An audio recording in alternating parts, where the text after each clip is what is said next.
नमस्कार दोस्तों, आपका अपने स्टडी चैनल परीक्षा वृत्तांत में आपका स्वागत है। हम लोगों ने पिछले वीडियो में इतिहास के पूरे खंडों का अध्ययन किया।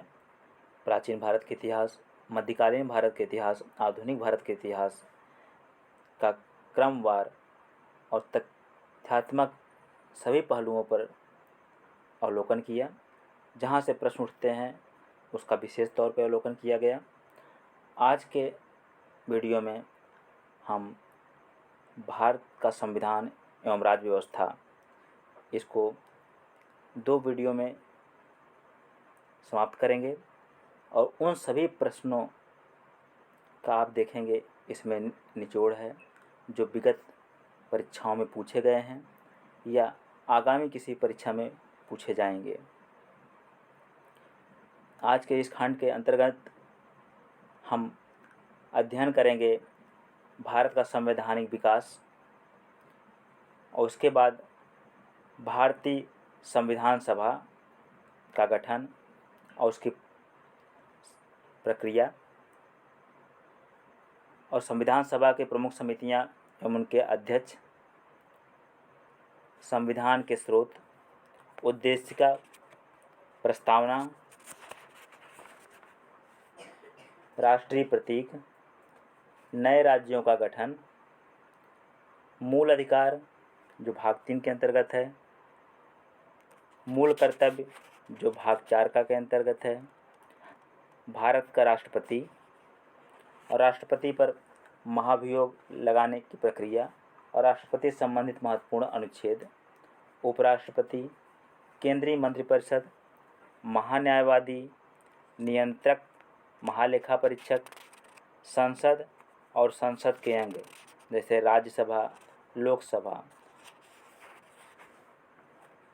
धन विधेयक एवं वित्त समितियां, उच्चतम न्यायालय, उच्च न्यायालय, राज्यपाल और राज्य मंत्रिपरिषद, राज्य का महाधिवक्ता, विधानसभा एवं विधान परिषद, इतने खंडों का हम आज के वीडियो में अध्ययन करेंगे। तो हम शुरू करते हैं भारतीय संविधान एवं राज्य व्यवस्था के अंतर्गत भारत का संवैधानिक विकास। तो इस क्रम में सबसे पहले ईस्ट इंडिया कंपनी के शासनाधीन पारित अधिनियम, जो अधिनियम पारित हुए थे उनका हम अध्ययन करेंगे। तो शुरू करते हैं। एक चीज़ आपको ध्यान रखने की आवश्यकता है, हम उन्हीं टॉपिक को कवर करेंगे जहां से प्रश्न बनने की सर्वाधिक संभावना रहती है और फालतू के किसी भी मैटर के अवलोकन से इस वीडियो में हम बचेंगे। तो शुरू करते हैं। Regulating act 1773। कलकत्ता में उच्चतम न्यायालय की स्थापना इस रेगुलेटिंग एक्ट के अंतर्गत की गई थी और इसके प्रथम मुख्य न्यायाधीश एलिजा इम्पे थे। बंगाल के गवर्नर को बंगाल का गवर्नर जनरल पद नाम दिया गया। किसके कार्यकाल में? वारेन हेस्टिंग के कार्यकाल में रेगुलेटिंग एक्ट 1773 आया था। इसके पश्चात देखते हैं Pitt's India act. Pitt's India act हम देखते हैं।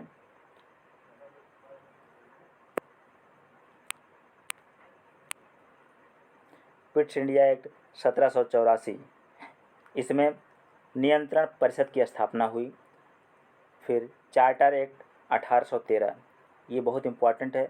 जितने भी एक्ट पढ़ाए जा रहे हैं बहुत इम्पॉर्टेंट हैं। इसके अंतर्गत प्रमुख प्रावधान शिक्षा पर प्रतिवर्ष 1 लाख रुपया खर्च का उपबंध था। 1 लाख रुपया शिक्षा पर प्रतिवर्ष खर्च करने का उपबंध था चार्टर एक्ट 1813 के अंतर्गत। चार्टर एक्ट 1813 के अंतर्गत कंपनी का व्यापारिक एकाधिकार समाप्त हो गया। तो बचा क्या? कंपनी सिर्फ चाय और चीन का व्यापार करती। किस एक्ट के तहत? चार्टर एक्ट 1813 के तहत। आगे देखते हैं चार्टर एक्ट 1833। ये बहुत ही इम्पोर्टेंट है, इससे संबंधित प्रश्न पूछे जाते हैं। बंगाल के गवर्नर जनरल को संपूर्ण भारत का गवर्नर जनरल बनाया गया। किस एक्ट के तहत? चार्टर एक्ट 1833 के तहत। प्रथम पूरे भारत का प्रथम गवर्नर जनरल कौन था? Lord William Bentinck. कंपनी का व्यापारिक एकाधिकार पूर्णतः समाप्त कर दिया गया। जो 1813 में चाय और चीनी के लिए एकाधिकार बचा हुआ था, इस एक्ट में पूरी तरह से समाप्त कर दिया गया। गवर्नर जनरल की परिषद में चौथे सदस्य के रूप में कानूनी सदस्य को शामिल किया गया। ये प्रश्न बन सकता है, चौथा सदस्य कौन था? कानूनी सदस्य था, को शामिल किया गया। और वो कानूनी सदस्य कौन था? Lord Macaulay. अगला चार्टर एक्ट 1853। चार्टर एक्ट 1853 के अंतर्गत विधि निर्माण हेतु केंद्रीय विधान परिषद की स्थापना की गई। केंद्रीय विधान परिषद की स्थापना चार्टर एक्ट 1853 के अंतर्गत की गई। सिविल सेवकों की भर्ती हेतु खुली प्रतियोगिता का शुभारंभ किया गया इसी एक्ट के तहत। आगे देखते हैं। हमने पीछे जिन एक्ट का अध्ययन किया वो ईस्ट इंडिया के शासनाधीन पारित अधिनियम थे। अब ब्रिटिश क्राउन के शासनाधीन पारित अधिनियम का अवलोकन करेंगे। सबसे पहले देखते हैं भारत शासन अधिनियम 1858। भारत शासन अधिनियम 1858 के अंतर्गत गवर्नर जनरल को भारत का वायसराय पद नाम दिया गया। गवर्नर जनरल को भारत के राज्य सचिव का पद सृजित किया गया। भारत का शासन कंपनी से छीनकर सीधे ब्रिटिश शासन के अधीन कर दिया गया। अगला भारत परिषद अधिनियम 1861। भारत परिषद अधिनियम 1861 के अंतर्गत वायसराय को अध्यादेश जारी करने की शक्ति दी गई। अगला है भारत परिषद अधिनियम 1892। इसमें केंद्रीय विधान परिषद के भारतीय सदस्यों को वार्षिक बजट पर बहस करने तथा प्रश्न पूछने का अधिकार दिया गया। पूरक प्रश्न एवं मतदान का अधिकार नहीं दिया गया। फिर आगे देखते हैं भारत परिषद अधिनियम 1909, जिसे मार्ले मिंटो सुधार अधिनियम के नाम से जाना जाता है। भारत परिषद अधिनियम 1909 में पृथक निर्वाचन के आधार पर मुस्लिमों के लिए सांप्रदायिक प्रतिनिधित्व का प्रावधान किया गया। भारत शासन अधिनियम 1919 के अंतर्गत मॉन्टेग्यू चेम्सफोर्ड सुधार अधिनियम लाया गया। केंद्र में द्विसदनी व्यवस्था का प्रारंभ किया गया। प्रांतों में द्वैत शासन की शुरुआत की गई। ये बहुत ही इंपॉर्टेंट है। प्रांतों में द्वैत शासन की शुरुआत की गई और केंद्र में द्विसदनी व्यवस्था का प्रारंभ किया गया। विषयों को दो भागों आरक्षित और दूसरा क्या था? हस्तांतरित, दो भागों में बांटा गया भारत शासन अधिनियम 1919 के अंतर्गत। अगला है भारत शासन अधिनियम 1935। केंद्र में संघात्मक सरकार की स्थापना, प्रांतों में द्वैत शासन की समाप्ति, केंद्र में द्वैत शासन की शुरुआत, केंद्रीय बैंक एवं संघीय न्यायालय की स्थापना, बर्मा को भारत से अलग किया गया, सिंध एवं उड़ीसा नामक नए प्रांत का निर्माण किया गया। इसके साथ संक्षेप में हमारा भारत का संवैधानिक विकास समाप्त होता है। आगे देखते हैं हम भारतीय संविधान सभा। भारतीय संविधान सभा का गठन कैबिनेट मिशन योजना 1946 के तहत हुई थी, जो अप्रत्यक्ष निर्वाचन द्वारा सदस्यों की संख्या कुल 389 थी, जिसमें ब्रिटिश भारत से 296 सदस्य, देशी रियासत से 93 सदस्य और महिला सदस्यों की संख्या 15 थी। भारतीय संविधान सभा की प्रथम बैठक 9 दिसंबर 1946 को हुई थी। ये डेट इम्पॉर्टेंट है, आप इसको ध्यान रखिए। इसके पदाधिकारी कौन कौन थे? अस्थायी अध्यक्ष सच्चिदानंद सिन्हा, अस्थायी अध्यक्ष डॉक्टर राजेंद्र प्रसाद, उपाध्यक्ष एस.सी. मुखर्जी और संवैधानिक सलाहकार बी.एन. राव। उद्देश्य प्रस्ताव कब पेश किया गया? 13 दिसंबर 1946 को। किसने पेश किया? जवाहरलाल नेहरू ने। और पारित कब किया गया? 22 जनवरी 1947 को। संविधान सभा की अंतिम बैठक 24 जनवरी 1950 को होती है। आगे देखते हैं। ये बहुत ही महत्वपूर्ण ग्राफ है।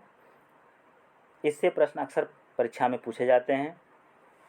इसका आप पूरी तरह से ध्यान रखिए। संविधान सभा की प्रमुख समितियां एवं उनके अध्यक्ष, एक कॉलम में समितियां हैं और दूसरे कॉलम में अध्यक्ष। पहला है संघ शक्ति समिति और संघीय संविधान समिति। इन दोनों के अध्यक्ष जवाहरलाल नेहरू थे। नियम समिति, प्रक्रिया समिति और संचालन समिति, इसके अध्यक्ष डॉक्टर राजेंद्र प्रसाद थे। प्रांतीय संविधान समिति, मौलिक अधिकारों एवं अल्पसंख्यकों संबंधी समिति, इसके अध्यक्ष सरदार वल्लभ भाई पटेल थे।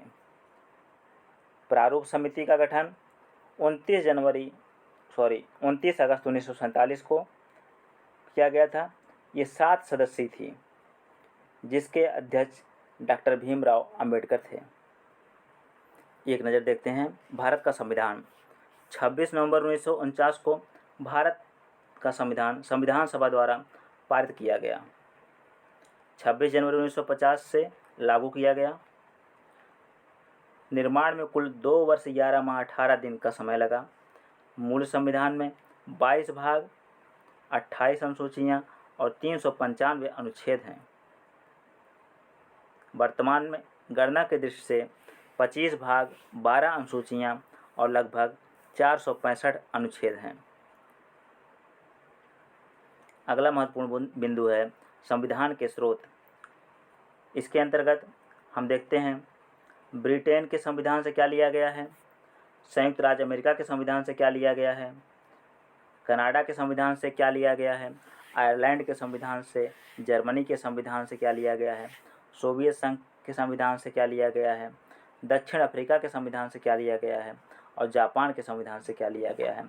तो हमारे संविधान में कई देशों के संविधान की प्रमुख बातों का समावेश किया गया है, जिसके अंतर्गत देखते हैं हम ब्रिटेन के संविधान से संसदीय शासन प्रणाली, एकल नागरिकता और विधि का शासन लिया गया है। संयुक्त राज्य अमेरिका के संविधान से मूल अधिकार, न्यायपालिका की स्वतंत्रता, न्यायिक पुनरावलोकन, उच्चतम एवं उच्च न्यायालय के न्यायाधीशों को हटाया जाना, राष्ट्रपति पर महाभियोग, उपराष्ट्रपति का पद, विधियों के शासन संरक्षण, ये बिंदु संयुक्त राज्य अमेरिका के संविधान से लिए गए हैं। आगे देखते हैं कनाडा के संविधान से संघात्मक शासन प्रणाली, केंद्र द्वारा राज्यपाल की नियुक्ति, आवश्यक शक्तियाँ केंद्र के पास होंगी, ये कनाडा के संविधान से लिया गया है। आयरलैंड के संविधान से नीति निर्देशक तत्व, राष्ट्रपति के निर्वाचन की प्रक्रिया, राष्ट्रपति द्वारा राज्यसभा में मनोनीत सदस्य लिए गए हैं। आगे देखते हैं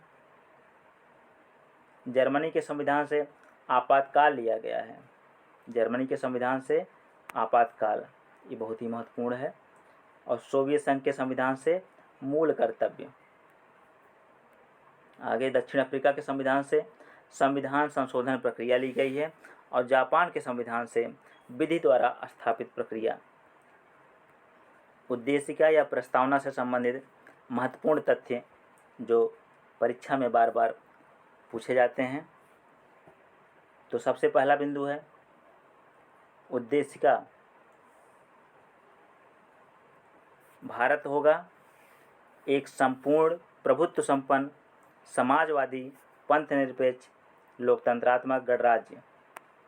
इसमें निहित बिंदुओं को क्रमवार भी पूछा जाता है, इसका आप क्रमवार अध्ययन कर लीजिए।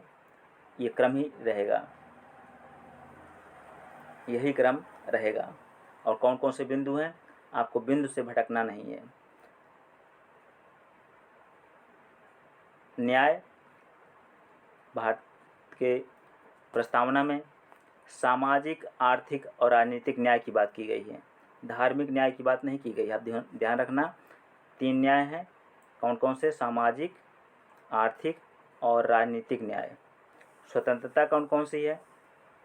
5, विचार, अभिव्यक्ति, विश्वास, धर्म और उपासना की स्वतंत्रता दी गई है। आगे देखते हैं, समता, प्रतिष्ठा और अवसर की समता। इस पे 2 पॉइंट हैं, प्रतिष्ठा और अवसर की समता। 42वें संविधान संशोधन अधिनियम 1976 द्वारा जो शब्द संशोधित किए गए कौन कौन से हैं? समाजवादी, पंथ निरपेक्ष और अखंडता। समाजवादी, पंथ निरपेक्ष और अखंडता, इन तीनों शब्दों को आप रट लीजिए। एक एग्जाम छोड़ करके अगले एग्जाम में पूछे जाते हैं, समाजवादी, पंथ निरपेक्ष और अखंडता। केशवानंद भारतीवाद जो 1973 में आया था, इसमें उच्चतम न्यायालय ने उद्देशिका को संविधान का भाग माना। उद्देशिका को संविधान का भाग किसमें माना? केशवानंद भारतीवाद में। आगे देखते हैं, सुभाष कश्यप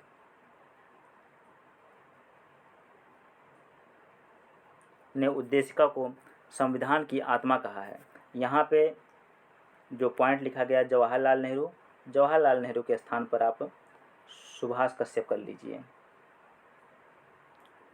सुभाष कश्यप।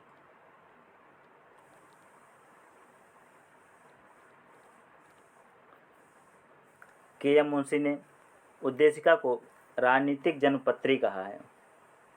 आपसे प्रश्न पूछ सकता है किसने उद्देशिका को राजनीतिक जनपत्री कहा, तो आपका उत्तर होगा के.एम. मुंशी ने। आगे देखते हैं इसी के साथ, अगला बिंदु है राष्ट्रीय प्रतीक। राष्ट्रीय प्रतीक में राष्ट्रीय चिन्ह कौन सा है, राष्ट्रगान कौन सा है और राष्ट्रगीत कौन सा है, राष्ट्रीय फल, राष्ट्रीय पुष्प, इसका अवलोकन करते हैं। आइए सबसे पहले देखते हैं, राष्ट्रीय ध्वज हमारा तिरंगा है और राष्ट्रीय चिन्ह सारनाथ स्थित अशोक के सिंह की अनुकृति है। राष्ट्रगान जनगण मन, राष्ट्रगीत वंदे मातरम, राष्ट्रीय पशु बाघ, राष्ट्रीय पक्षी मोर, राष्ट्रीय कैलेंडर शक संवत पर आधारित है, राष्ट्रीय पुष्प कमल है, राष्ट्रीय फल आम है, राष्ट्रीय वृक्ष बरगद है, राष्ट्रीय जलीय जीव डॉल्फिन है, राष्ट्रीय विरासत पशु हाथी है। आगे देखते हैं, अगला बिंदु है महत्वपूर्ण, नए राज्यों का गठन। यहाँ से प्रश्न राज्यों के गठन के क्रम अनुसार पूछ देता है, तो हमको तिथि तो नहीं, लेकिन यह है कि सन जरूर याद रखना है। आंध्र प्रदेश राज्य का गठन 1 अक्टूबर 1953 को किया गया। गुजरात का गठन 1 मई 1960 को, नागालैंड का गठन 1 दिसंबर 1973 को, हरियाणा का गठन 1 नवंबर 1966 को, हिमाचल प्रदेश का 25 जनवरी 1971, मणिपुर 21 जनवरी 1972, मेघालय 21 जनवरी 1972, त्रिपुरा 21 जनवरी 1972, सिक्किम 16 मई 1975, मिजोरम 10 फरवरी 1987, अरुणाचल प्रदेश 20 फरवरी 1987। ये राज्यों के गठन का क्रम और तिथि दोनों है, इसको आप ध्यान में रखिए। इसी के साथ आगे देखते हैं, गोवा का गठन 30 मई 1987 को किया। छत्तीसगढ़ का गठन 1 नवंबर 2000 को, उत्तराखंड का गठन 9 नवंबर 2000 को, झारखंड का गठन 15 नवंबर 2000 को, तेलंगाना का गठन 2 जून 2014 को किया गया। ये तिथियाँ आपको जो नए राज्यों का गठन है इसको याद रखना है, बाकी का आप सन से ही काम चला लेंगे। आगे देखते हैं, राज्यों के गठन से संबंधित महत्वपूर्ण तथ्य इस प्रकार हैं। भाषा के आधार पर गठित पहला राज्य आंध्र प्रदेश जो 1953 में गठित हुआ था। आंध्र प्रदेश राज्य पुनर्गठन आयोग का गठन 1953 में हुआ। इसके अध्यक्ष फजल अली थे एवं 2 अन्य सदस्य के.एम. पणिक्कर और हृदयनाथ कुंजरू थे। उत्तर प्रदेश का गठन 24 जनवरी 1950 को हुआ था। कर्नाटक, केरल, मध्य प्रदेश और राजस्थान की स्थापना 1 नवंबर 1956 को की गई थी। भारतीय संविधान के अंतर्गत मूल अधिकार संभवतः सबसे महत्वपूर्ण टॉपिक है। मूल अधिकार किस अनुच्छेद से किस अनुच्छेद तक है? अनुच्छेद 12 से 35 तक मूल अधिकारों का वर्णन किया गया है। अनुच्छेद 12 से 35 तक किस भाग में है? भाग 3 में है। जितने पॉइंट हैं बहुत ही महत्वपूर्ण हैं, इनको आपको ध्यान में रखना है, एक भी पॉइंट आपको मिस नहीं करना है। तो सबसे पहले समता का अधिकार। समता का अधिकार जो अनुच्छेद 14 से लेकर के अनुच्छेद 18 तक है। फिर दूसरा स्वतंत्रता का अधिकार अनुच्छेद 19 से लेकर के अनुच्छेद 22 तक। शोषण के विरुद्ध अधिकार अनुच्छेद 23 से लेकर के अनुच्छेद 24 तक। चौथा है धर्म की स्वतंत्रता का अधिकार, ये अनुच्छेद 25 से लेकर के 28 तक है। अगला है पांचवा संस्कृति एवं शिक्षा संबंधी अधिकार, जो अनुच्छेद 29 से लेकर के अनुच्छेद 30 तक है। और अंतिम है संवैधानिक उपचारों का अधिकार। संवैधानिक उपचारों का अधिकार अनुच्छेद 32 से लेकर के अनुच्छेद 35 तक है। इस प्रकार हम देखते हैं कि कुल 6 मूल अधिकार जो हैं वो भाग 3 के अंतर्गत अनुच्छेद 12 से 35 तक हैं। अब मूल अधिकार से संबंधित जो महत्वपूर्ण तथ्य हैं उनका अवलोकन। पहला बिंदु बहुत ही इम्पोर्टेंट है, इसको आप मोस्ट इम्पॉर्टेंट की कैटेगरी में डालिए। 44वां संविधान संशोधन अधिनियम 1978 द्वारा संपत्ति का अधिकार को मूल अधिकार की श्रेणी से हटाकर कहाँ रख दिया गया? अनुच्छेद 300 के तहत विधिक अधिकार बना दिया गया। पहले क्या था? ये मूल अधिकार था, अब जो है ये विधिक अधिकार हो गया है। मूल अधिकारों के संरक्षण हेतु अनुच्छेद 32 के तहत उच्चतम न्यायालय और अनुच्छेद 226 के तहत उच्च न्यायालय, दोनों अनुच्छेदों को आपको ध्यान रखना है। अनुच्छेद 32 और अनुच्छेद 226 5 प्रकार के रिट जारी कर सकते हैं। ये रिटें हैं बंदी प्रत्यक्षीकरण, परमादेश, प्रतिषेध, अधिकार परीक्षा और उत्प्रेषण। आगे देखते हैं। हाँ, इन रिटों का नाम आप रट लीजिए। बंदी प्रत्यक्षीकरण, परमादेश, प्रतिषेध, अधिकार परीक्षा और उत्प्रेषण। राष्ट्रपति द्वारा आपातकाल की उद्घोषणा के दौरान, अर्थात जब राष्ट्रपति आपातकाल की घोषणा करता है उस दौरान अनुच्छेद 19 में वर्णित मूल अधिकार स्वतः निलंबित हो जाते हैं। ये किस में वर्णन किया गया है? अनुच्छेद 358 में। अगला महत्वपूर्ण बिंदु है राज्य के नीति निर्देशक तत्व। राज्य के नीति निर्देशक तत्व जो आयरलैंड के संविधान से लिया गया है, इससे संबंधित महत्वपूर्ण फैक्ट इस प्रकार हैं। इसका उपबंध संविधान के भाग 4 में अनुच्छेद 36 से लेकर 51 में किया गया है। दोनों चीज़ें आपको ध्यान रखनी है, भाग 4 और अनुच्छेद 36 से लेकर 51 में किया गया है राज्य के नीति निर्देशक तत्व का वर्णन। यह गैर वाद योग्य है, अर्थात न्यायालय द्वारा इसे लागू नहीं कराया जा सकता। इसकी अगली विशेषता है, इसका उद्देश्य लोक कल्याणकारी राज्य एवं सामाजिक आर्थिक लोकतंत्र की स्थापना करना है। इसी के साथ अगला पॉइंट हम देखते हैं, मूल कर्तव्य। मूल कर्तव्य भाग 4 का और अनुच्छेद 51 का भाग और अनुच्छेद दोनों ही महत्वपूर्ण हैं। इसका वर्णन, मूल कर्तव्य का वर्णन भाग 4 का और अनुच्छेद 51 का के तहत वर्णित है। स्वर्ण सिंह समिति की सिफारिश के आधार पर 42वें संविधान संशोधन अधिनियम 1976 द्वारा इसे जोड़ा गया। समिति भी इम्पोर्टेंट है और संविधान संशोधन भी इम्पोर्टेंट है। प्रारंभ में कुल मूल कर्तव्यों की संख्या 10 थी, लेकिन वर्तमान में 11 है। 11वां मूल कर्तव्य 86वें संविधान संशोधन अधिनियम 2002 द्वारा जोड़ा गया। जो 6 से 14 वर्ष के प्रतिपाल्य के लिए शिक्षा का अवसर प्रदान करने के माता पिता या संरक्षक के कर्तव्य का प्रावधान करता है। ये बहुत इम्पोर्टेंट है, 86वां संविधान संशोधन अधिनियम 2002, जिसके तहत 11वां मूल कर्तव्य जोड़ा गया। आगे देखते हैं। भारत का राष्ट्रपति देश का प्रथम नागरिक होता है, संघ की कार्यपालिका का प्रमुख होता है और तीनों सेनाओं का प्रधान सेनापति होता है। तीनों सेनाओं का प्रधान सेनापति कौन होता है, प्रश्न पूछा जाए तो आपका उत्तर होगा भारत का राष्ट्रपति। आगे देखते हैं। इस ग्राफ में राष्ट्रपति संबंधित महत्वपूर्ण तथ्यों का समावेश किया गया है। राष्ट्रपति का निर्वाचन कैसे होता है, राष्ट्रपति का त्यागपत्र किसे दिया जाता है, उसकी पदावधि कैसे हटाया कैसे जा सकता है, उसकी योग्यता कैसे होती और शपथ ग्रहण समारोह कैसा होता है, इन सब के बारे में चर्चा की गई है। इसको हम एक नज़र देखते हैं। राष्ट्रपति का निर्वाचन एक निर्वाचक मंडल द्वारा होता है। निर्वाचक मंडल में कौन शामिल होते हैं, यहाँ से प्रश्न बनता है। संसद के दोनों सदनों के निर्वाचित सदस्य, यहाँ पे आप ध्यान दीजिएगा, यहाँ पे निर्वाचित है, क्योंकि मनोनीत सदस्य भी होते हैं, तो यहाँ पे सिर्फ निर्वाचित सदस्य जो है ये शामिल होते हैं। राज्यों की विधानसभाओं के निर्वाचित सदस्य,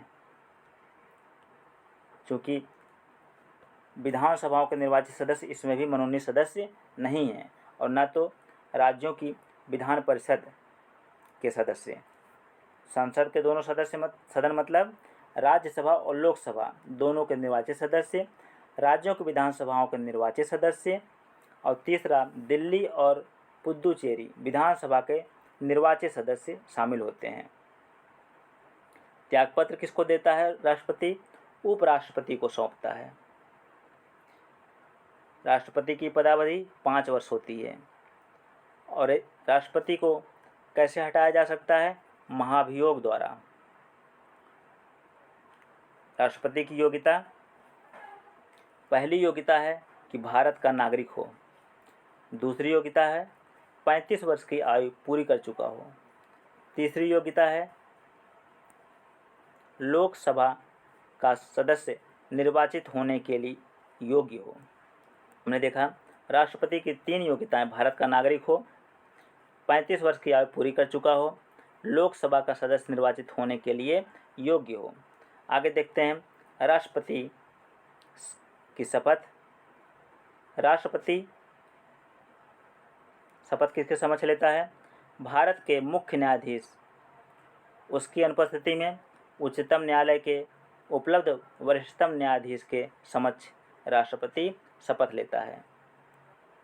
राष्ट्रपति पर महाभियोग, जिसका अनुच्छेद 61 में वर्णन किया गया है। राष्ट्रपति पर महाभियोग लाया जा सकता है किसी भी सदन में, चाहे राज्यसभा में या लोकसभा में। पारित कैसे होगा, दोनों सदनों द्वारा अलग अलग कुल सदस्य संख्या के 2/3 बहुमत से। अगला टॉपिक है उपराष्ट्रपति। उपराष्ट्रपति राज्यसभा का पदेन सभापति होता है। ये पॉइंट आपको ध्यान रखना है। राज्यसभा का पदेन सभापति कौन होता है, उपराष्ट्रपति। इसका निर्वाचन कैसे होता है, लोकसभा एवं राज्यसभा के सदस्यों द्वारा अनुपातिक प्रतिनिधित्व प्रणाली एवं एकल संक्रमणीय मत द्वारा। शपथ कौन दिलाता है, शपथ इसको राष्ट्रपति दिलाता है। कार्यकाल 5 वर्ष पुनर्निर्वाचित के लिए पात्र होता है। योग्यता उपराष्ट्रपति की, भारत का नागरिक हो, 35 वर्ष की आयु पूरी कर चुका हो, राज्यसभा का सदस्य निर्वाचित होने के लिए योग्य हो। यहाँ पे राष्ट्रपति लोकसभा का सदस्य निर्वाचित होने के लिए योग्य होता है, लेकिन उपराष्ट्रपति राज्यसभा का सदस्य निर्वाचित होने के लिए योग्य हो, ऐसी योग्यता है। त्यागपत्र किसको देगा, त्यागपत्र राष्ट्रपति को देता है। इसी के साथ उपराष्ट्रपति से संबंधित महत्वपूर्ण फैक्ट देख लिए गए। आगे देखते हैं केंद्रीय मंत्रिपरिषद में कौन कौन शामिल है। प्रधानमंत्री, कैबिनेट, राज्य मंत्री और उप मंत्री। नियुक्ति कौन करता है, राष्ट्रपति द्वारा प्रधानमंत्री की सलाह पर प्रमुख कौन होता है केंद्रीय मंत्रिपरिषद का? प्रधानमंत्री। हटाया जा सकता है कैसे? लोकसभा में पारित अविश्वास प्रस्ताव द्वारा। इसका आकार लोकसभा के सदस्यों की कुल संख्या के 15% से अधिक नहीं। ये 91वां संविधान संशोधन में ऐसा प्रावधान किया गया कि ये लोकसभा के सदस्यों की कुल संख्या के 15% से अधिक नहीं होगा। उत्तरदायी कौन होता है? किसके प्रति उत्तरदायी होती है केंद्रीय मंत्रिपरिषद? केंद्रीय मंत्रिपरिषद लोकसभा के प्रति उत्तरदायी होती है। आगे देखते हैं। अगला महत्वपूर्ण बिंदु है भारत का महान्यायवादी, जो अनुच्छेद 76 के अंतर्गत वर्णित है। महान्यायवादी का परिचय इस प्रकार है। यह भारत का सर्वोच्च विधि सलाहकार होता है। इसको नियुक्त कौन करता है? राष्ट्रपति करता है। योग्यता इसकी, जो उच्चतम न्यायालय के न्यायाधीश के नियुक्त होने की है, वही महान्यायवादी की योग्यता होती है। इसको अधिकार क्या क्या मिला है? भारत के सभी न्यायालयों में सुनवाई का अधिकार। दूसरा, संसद की कार्यवाही में भाग लेने का अधिकार, किंतु मतदान का अधिकार नहीं होता। इसका कार्यकाल राष्ट्रपति के प्रसाद पर्यंत, लेकिन सामान्यतः 3 वर्ष। आगे देखते हैं। हमारा अगला महत्वपूर्ण बिंदु है नियंत्रक महालेखा परीक्षक, जो अनुच्छेद 148 के तहत आता है। नियंत्रक महालेखा परीक्षक की नियुक्ति राष्ट्रपति द्वारा की जाती है। इसके कार्य केंद्र तथा राज्य सरकारों के लेखों का लेखा परीक्षण करना। यह रिपोर्ट राष्ट्रपति को सौंपता है। इसका कार्यकाल 6 वर्ष या 65 वर्ष, इसको आपको ध्यान में रखना है क्योंकि थोड़ा सा अलग है। जो भी पहले हो, सेवानिवृत्ति के बाद भारत या राज्य सरकार के अधीन किसी पद का पात्र नहीं होता। आगे देखते हैं। संसद के अंग। संसद के 3 अंग हैं। राज्यसभा, जिसे उच्च सदन कहते हैं। दूसरा है लोकसभा, जिसे निम्न सदन कहते हैं। और राष्ट्रपति। आगे देखते हैं। राज्यसभा का वर्णन अनुच्छेद 80 में किया गया है। इसका गठन 3 अप्रैल 1952 को किया गया। प्रथम बैठक 13 मई 1952 को हुई। यह उच्च सदन है, जो अस्थायी सदन है।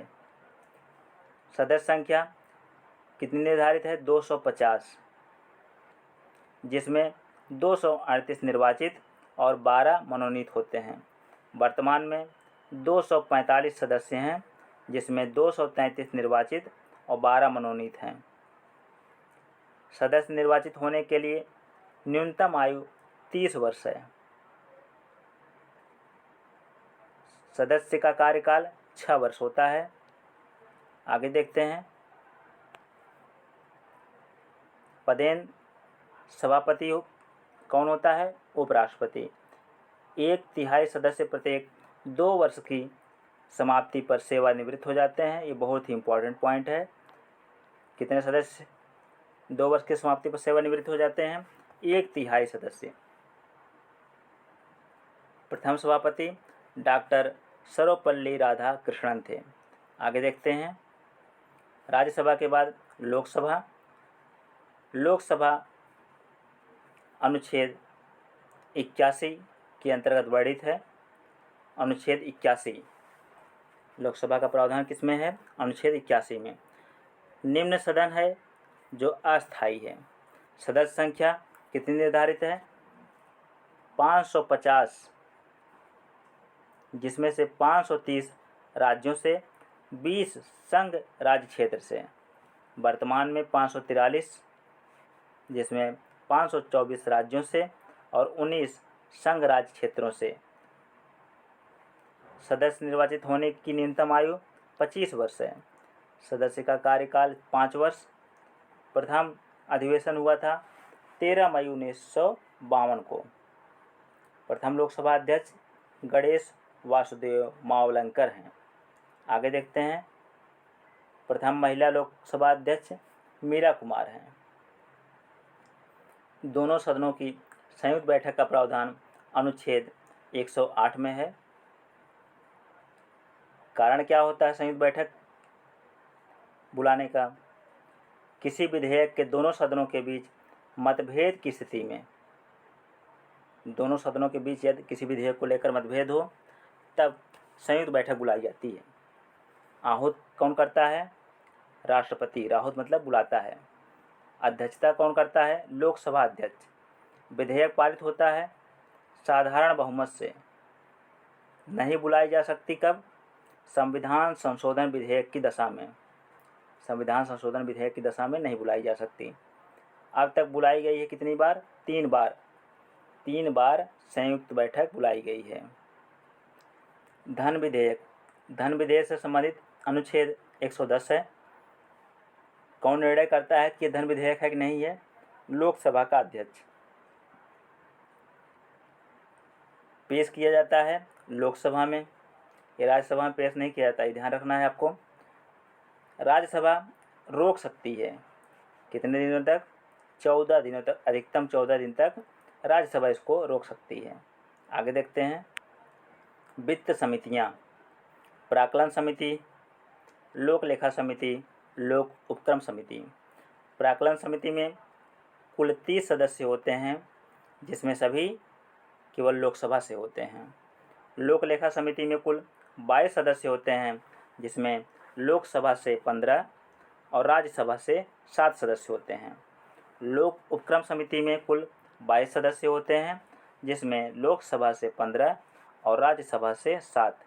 तो हम देखते हैं केवल लोकसभा से प्राक्कलन समिति में ही सदस्य होते हैं, बाकी लोक लेखा समिति और लोक उपक्रम समिति में लोकसभा से और राज्यसभा दोनों से सदस्य शामिल होते हैं। हमारे संविधान के अंतर्गत न्यायपालिका एकीकृत न्याय प्रणाली के अंतर्गत आती है, जिसमें सबसे ऊपर सर्वोच्च न्यायालय, उसके पश्चात उच्च न्यायालय, उसके नीचे अधीनस्थ न्यायालय का स्थान होता है।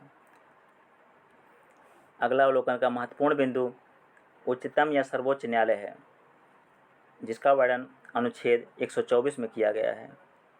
अनुच्छेद 124 में इसका गठन 26 जनवरी 1950 को किया गया। सर्वोच्च न्यायालय का गठन 26 जनवरी 1950 को किया गया। न्यायाधीशों की कुल संख्या 34 हो, जिसमें 33 न्यायाधीश और 1 मुख्य न्यायाधीश। आपको ध्यान रखना है, सर्वोच्च न्यायालय में न्यायाधीशों की कुल संख्या 34 है। न्यायाधीशों के सेवानिवृत्ति की उम्र कितनी है? 65 वर्ष। आगे देखते हैं न्यायाधीश नियुक्त होने की अर्हता क्या क्या है।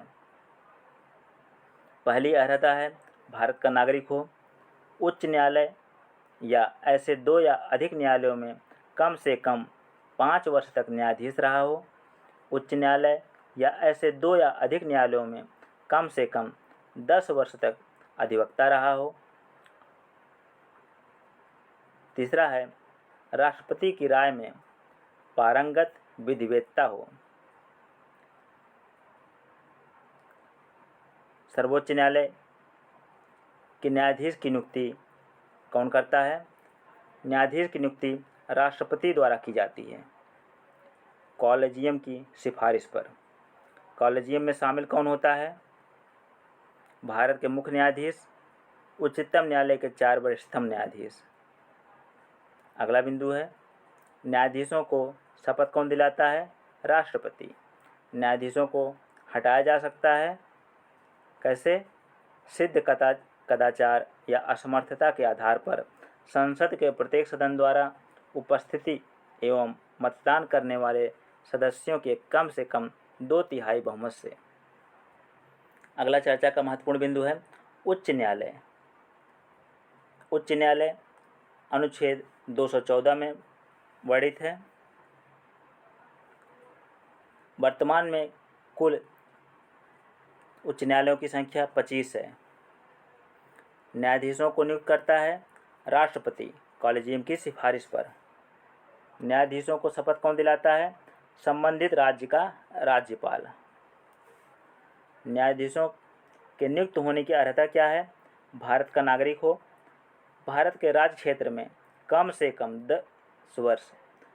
कम 10 वर्ष तक न्यायिक पद धारण कर चुका हो।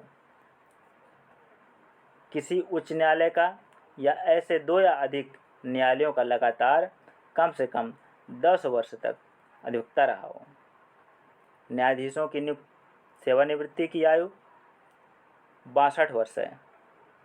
न्यायाधीश को हटाया जा सकता है कैसे? सिद्ध कदाचार और असमर्थता के आधार पर संसद के प्रत्येक सदन द्वारा विशेष बहुमत से पारित प्रस्ताव द्वारा। अगला बिंदु है राज्यपाल। राज्यपाल की नियुक्ति राष्ट्रपति द्वारा की जाती है। राज्यपाल की पदावधि राष्ट्रपति के प्रसाद पर्यंत होती है, सामान्यतः 5 वर्ष। शपथ ग्रहण करता है उच्च न्यायालय के मुख्य न्यायाधीश के समक्ष। इसकी अर्हता होती है भारत का नागरिक हो और 35 वर्ष की आयु पूर्ण कर चुका हो। अगला है राज्य मंत्रिपरिषद। प्रमुख कौन होता है? मुख्यमंत्री होता है। नियुक्तिकर्ता एवं शपथ प्रदाता राज्यपाल होता है। कार्यकाल राज्यपाल के प्रसाद पर्यंत। कोई भी मंत्री बिना किसी सदन का सदस्य बने मंत्री रह सकता है अधिकतम 6 माह तक। राज्य मंत्रिपरिषद का आकार राज्य की विधानसभा सदस्यों की कुल संख्या के 15% तक, किंतु 12 से कम नहीं। त्यागपत्र किसको सौंपा जाता है? राज्यपाल को। आगे देखते हैं राज्य का महाधिवक्ता। राज्य के महाधिवक्ता का प्रावधान भारतीय संविधान के अनुच्छेद 165 में वर्णित है। इसका परिचय राज्य सरकार का सर्वोच्च विधिक सलाहकार होता है।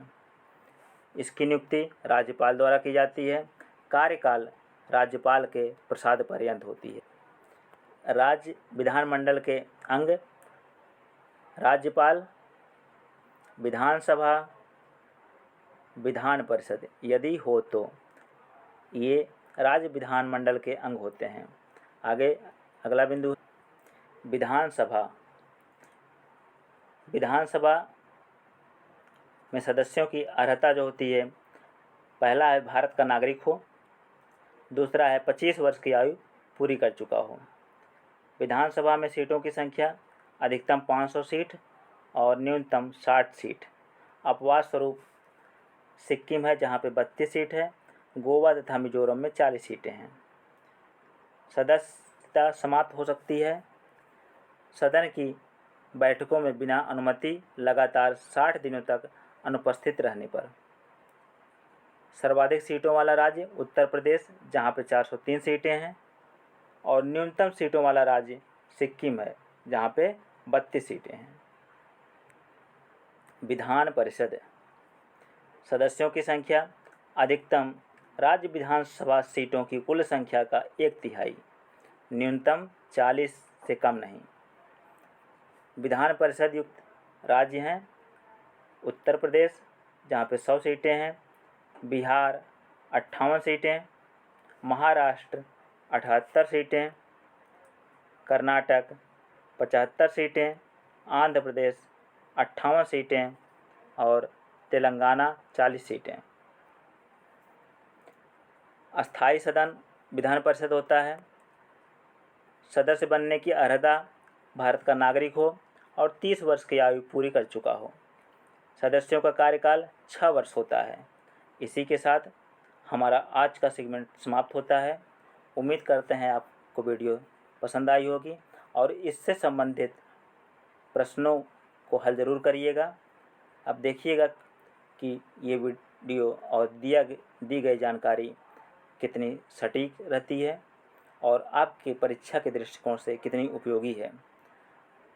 एक वीडियो में हम अगला जो बनाएंगे उसके माध्यम से लगभग भारत के संविधान के सभी महत्वपूर्ण खंडों को कवर करते हुए पूरी 2 वीडियो में समाप्त कर देंगे। ओके, इसी के साथ हम समाप्त करते हैं। नमस्कार, जय हिंद।